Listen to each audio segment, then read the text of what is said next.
Monsieur le Président. Mr. President, thank you very much. Ladies and gentlemen, heads of government, heads of state, ladies and gentlemen, dear friends, many things have been said, and we have, at the opening, have said extremely strong things, and there was a lot of emotion, I believe, because we want to say how urgent things are, and we are aware of what we're experiencing. And if we're expected to act collectively today, well, if we met today collectively, is to say what we said 6 years ago. We need to, at the beginning, there was not agreement. There are three values: ambition, solidarity and trust. That is pursuant to the Paris Agreement. During the last 6 years, since Paris, some have forgotten these values. Some have wanted to drop out or doubt, but we've held fast. When we look at the last few years that have just gone by, we have been able to keep all of the international community united so that we can continue to fight and face the problem. Now, our challenge as to whether to see if this COP is a success or not is mid-term results. Our aim is 1.5 degrees by the end of this century. It was reaffirmed yesterday in the G20 in Rome. We know that today we're not there yet because the September report, UN report, says that the current trend would leave us to 2.7 degrees. The efforts made in the run-up to COP over the last few weeks are starting to reduce that gap between those two figures. The key of our collective action is that in the next few days before the closure of this COP, we need to have enough commitment to be able to go back to this 1.5 temperature rise rather than us going back to national strategies which decredibilize these objectives. We need to speed up our strategies between now and 2030. That first ambition we need to strategy we need to recover is ambition. This is what carries our national strategies, and the figures speak volumes about this. We all need to have strategies that match the 1.5 increase maximum.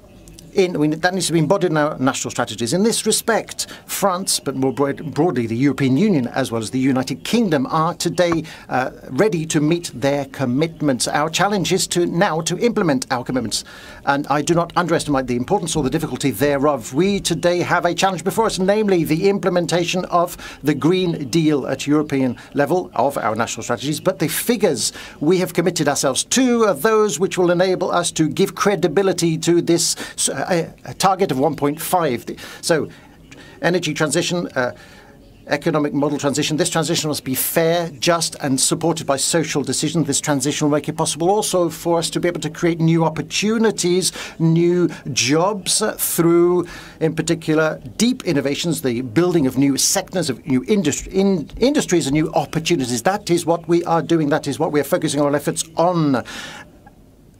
We're implementing all of this nationally and at European level. But in addition to that, the key of the next 2 weeks at COP is this: the largest emitters whose national strategies do not match our strategy of 1.5 increase. Those countries responsible for most emissions must scale up in the next 2 weeks their ambitions. That would be the only way for us to give credibility back to our strategy and for us to have strategies between now and 2030 which will make it possible for this 1.5 target to be credible. Number two, solidarity. During the pandemic, we've all experienced this solidarity. People have just referred to it. Now, we cannot meet these international challenges unless we are coordinated, unless we act together. The context we're in is a context in which climate change, to a certain extent, is injustice squared. It's the most poor countries in Africa, in the Caribbean, in the Pacific, who are the first victims of climate change. They are those who are very often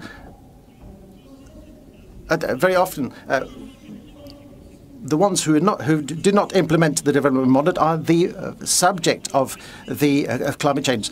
SIDS, indigenous peoples, suffer the effects of climate change. And the second key target of this COP is 100 billion per year dedicated to combat climate change. France and the European Union are now have met their commitment and even exceeded them. Europe is going to spend 25 billion per year. We've raised our France spends over 7 billion per year, over a third of what a third dedicated to adaptation. But all developed economies must now contribute their fair share because the leadership demands us to give an example. If we want to be leaders, we need to give the example. We need to find all means to ensure that the richest countries speed up this financing because we've committed ourselves to put on the table this $100 billion per year between 2020 and 2025 before we put even more on the table subsequently. I would like to appeal to those countries who are not contributing what they should today to meet their responsibilities between now and the end of COP so that we can fulfill this obligation that we undertook in Paris. And if we have to find measures that will correct our course with the IMF, we can mobilize in addition to the G20 agreement, in addition to the special drawing rights, which will thus be used by the poorest countries or the countries of middle income. This is a crucial matter. This solidarity must happen because it makes action possible wherever solutions to reduce emissions exist. A wonderful example was given over the last few weeks with the support we collectively found to help South Africa to reduce its carbon dependence, or coal dependence. It's this model of cooperation we need to build our strategy on. This agreement shows us that we can meet the challenges of fair, equitable and ambitious transition. The third value I was referring to earlier on, ladies and gentlemen, is trust and transparency.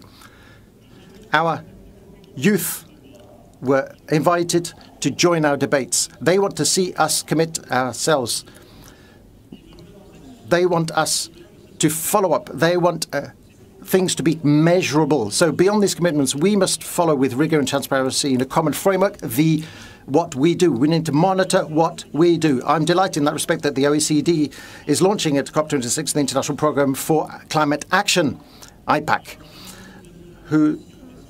we began that in last December. Thanks to this, we'll be able to follow country by country what everyone is doing and what remains to be done. I very much hope that we'll be able to go further altogether. OECD must follow up and every year draft a report on full transparency of the use of the $100 billion and how they have been appropriated. Today, we're almost certain that the countries of Africa, of the Pacific, Latin America and the Caribbean who need them the most are not those countries that are receiving the most. We know that is the case.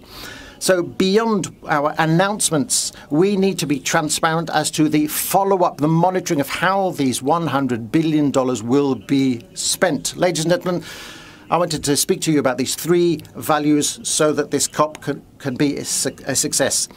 If we mobilize and decide and act, it will be a success. Just one thing to conclude. Beyond all of these announcements, all of this will only make progress if we are consistent, if we manage to link this agenda against climate change and two other agendas, namely biodiversity and trade. Biodiversity, first of all, because we know today that these agendas are linked. Biodiversity is our best ally to combat climate change, global warming, and will help us to find natural carbon sinks and solutions. Thanks to it, we'll be able to give, especially to Africa, its full role in this battle. The tropical forests must be protected. That is consistent. That is a crucial element. And several of my colleagues from Africa who will speak after me are promoters, eminent promoters thereof. The Great Wall, Green Wall, defended by the Mauritanian president, is a key element thanks to which we'll be able to combat not only desertification, but also propose solutions that are economic, trade solutions,